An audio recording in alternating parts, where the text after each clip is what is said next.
ফুলকপির পাকোড়া তো অনেক খাই না, আজকে আমরা খাবো ব্রোকলির পাকোড়া। ব্রোকলির পাকোড়ার জন্য এমন কইরা কাইটটা নিবা তোমরা। ব্রোকলি গুলা কাইটটা তারপর ঠান্ডা পানি দিয়ে ধুয়ে নিবা।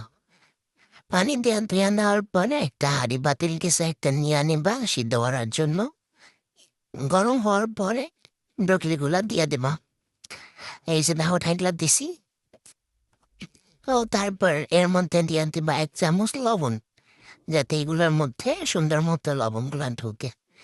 এখন বাটার না বেটার তৈরি করার জন্য নিয়ে নিবা অর্ধেক চালের গুঁড়া অর্ধেক বেসন। চালের গুঁড়া নিছি যাতে একটু মুচমচে হয়। আচ্ছা, তারপরে পরিমাণ মতো নিবা আদা বাটা রসুন বাটা। এই যে আর একটু নিয়ে নিলাম। আদা রসুন নেওয়ার পরে নিবা হলো মরিচের গুঁড়া, লাল মরিচের গুঁড়া নিবা। লাল মরিচের গুঁড়া নিবা ওরে ঠান্ডা যা লাগছে। নিয়ে নিবা একটু ঝাঁঝ সাদা হওয়ার জন্য। তারপর নিবা লবণ।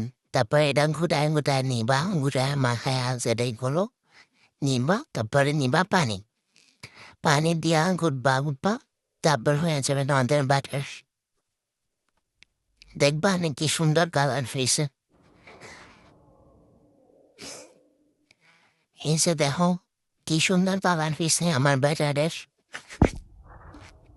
ভালোই তো বাস কোম্পানি। তাই এখন আমরা দেখা নেই ব্রোকলিগুলা সিদ্ধ হয়েছে কিনা।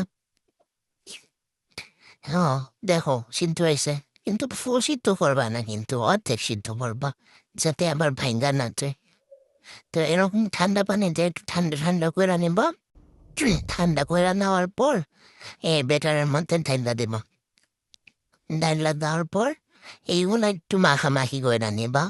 ব্রোকলি গুলার গায়ে গায়ে যাতে বাটার গুলা লাগে। তারপর একটা কড়াই বা প্যান কিছু একটা নিবা, ওটার মধ্যে তেল দিবা ভাজার জন্য। আমি গরিব মানুষ, কড়াই নিছি।